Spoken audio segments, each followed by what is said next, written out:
Diduga terpengaruh minuman keras, seorang pria di Lumajang tega menusuk istri sirinya dan seorang warga menggunakan pisau pusaka. Bahkan hingga kini kedua korban masih menjalani perawatan intensif di rumah sakit. Atas kejadian ini pelaku terancam hukuman minimal 5 tahun penjara.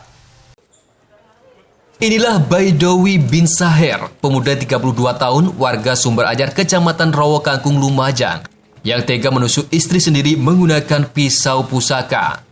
Bahkan karena emosi, tersangka juga melakukan penusukan pada seorang warga. Menurut keterangan polisi, peristiwa tragis tersebut bermula saat tersangka terlibat perselisihan dengan anak tirinya hingga terjadi pemukulan. Karena tidak tega, sang istri Tita Dewi Novianti, 37 tahun, membela anaknya yang dipukuli oleh pelaku. Namun naas pembelaan sang istri Siri pada anaknya membuat pelaku semakin geram, sehingga melakukan penusukan pada sang istri. Setelah peristiwa itu, tersangka pergi dari rumah dan di tengah jalan ia berpapasan dengan seorang warga bernama Andi Haryanto. Menurut keterangan polisi, Andi Haryanto membuat tersangka tersinggung karena teriak di jalan. Akhirnya tersangka menghampiri Andi dan tanpa basa-basi juga menusukkan pisau pusaka kepada korban.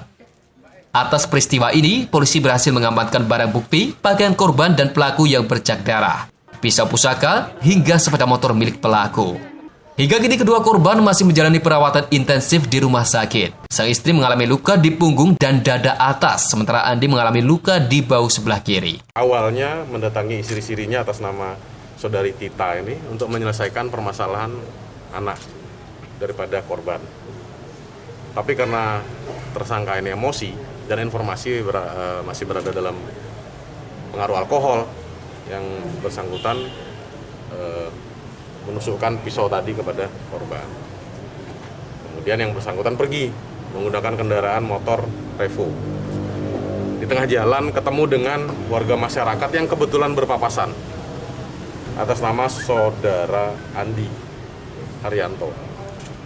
Nah, di tengah jalan karena yang bersangkutan ini merasa ditegur oleh saudara Andi Haryanto, kemudian dia mencegat dan memberhentikan. Tanpa panjang bicara, ribut sedikit langsung ditusuk dan mengenai bahu. Nah, atas kejadian tersebut, kedua korban sudah diberikan pertolongan dan dirawat di rumah sakit. Aksi perbuatannya kini tersangka dijerat pasal 351 ayat 2 dengan ancaman hukuman minimal 5 tahun penjara. Yogi Nugroho, CTV.